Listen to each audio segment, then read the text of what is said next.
ইয়া আল্লাহ, আল্লাহ আপনি হেফাজত করুন। আল্লাহ আপনি হেফাজত করুন।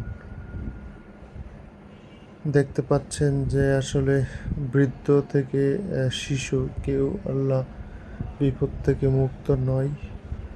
অনেকেই বিভিন্ন দূর দূরান্ত থেকে যাচ্ছেন তাদেরকে উদ্ধার করার জন্য।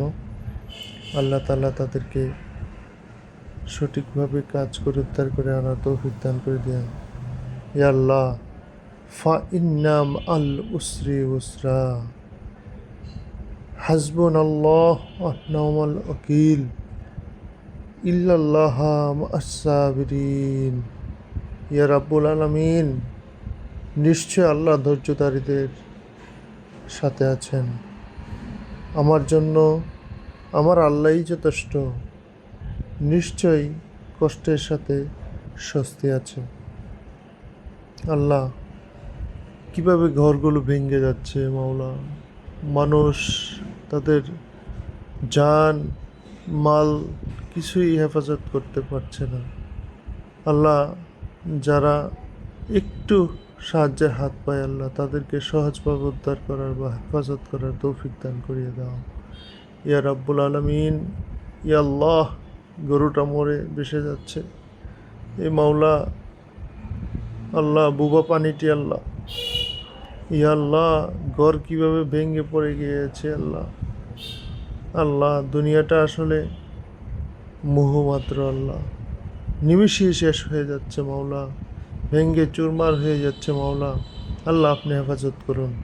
আল্লাহ তাদেরকে আল্লাহ এই বন্যার পরবর্তী সময়ে তাদেরকে আল্লাহ পুনর্বাসন করার তৌফিক দান করিয়ে দাও।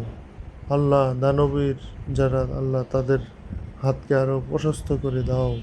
আল্লাহ তাদের পাশে যেন সুন্দরভাবে সহায়তার হাত বাড়িয়ে দিতে পারে। আল্লাহ, তারা জিনিসপত্র হারিয়ে, আল্লাহ তারা তো জিনিসপত্র সব হারিয়ে অসহায়। আল্লাহ তাদের পাশে আপনি আপনার রহমত নাজিল করিয়ে দিয়েন, আপনার রিজিকের ব্যবস্থা করিয়ে দিয়েন। আল্লাহ, তাদের গুনাহ মাফ করিয়ে দিয়েন। এ আল্লাহ, তাদের ক্ষতিগ্রস্ত ঘর আপনি ফিরিয়ে দিয়েন। আল্লাহ, আল্লাহ আপনার তো অসংখ্য ভাণ্ডারের মালিক মাওলা, আপনি তাদেরকে হেফাজত করুন। এই যে দেখেন কি অবস্থা, মালামাল নিয়ে সরানোর জন্য দৌড়াদৌড়ি করছেন।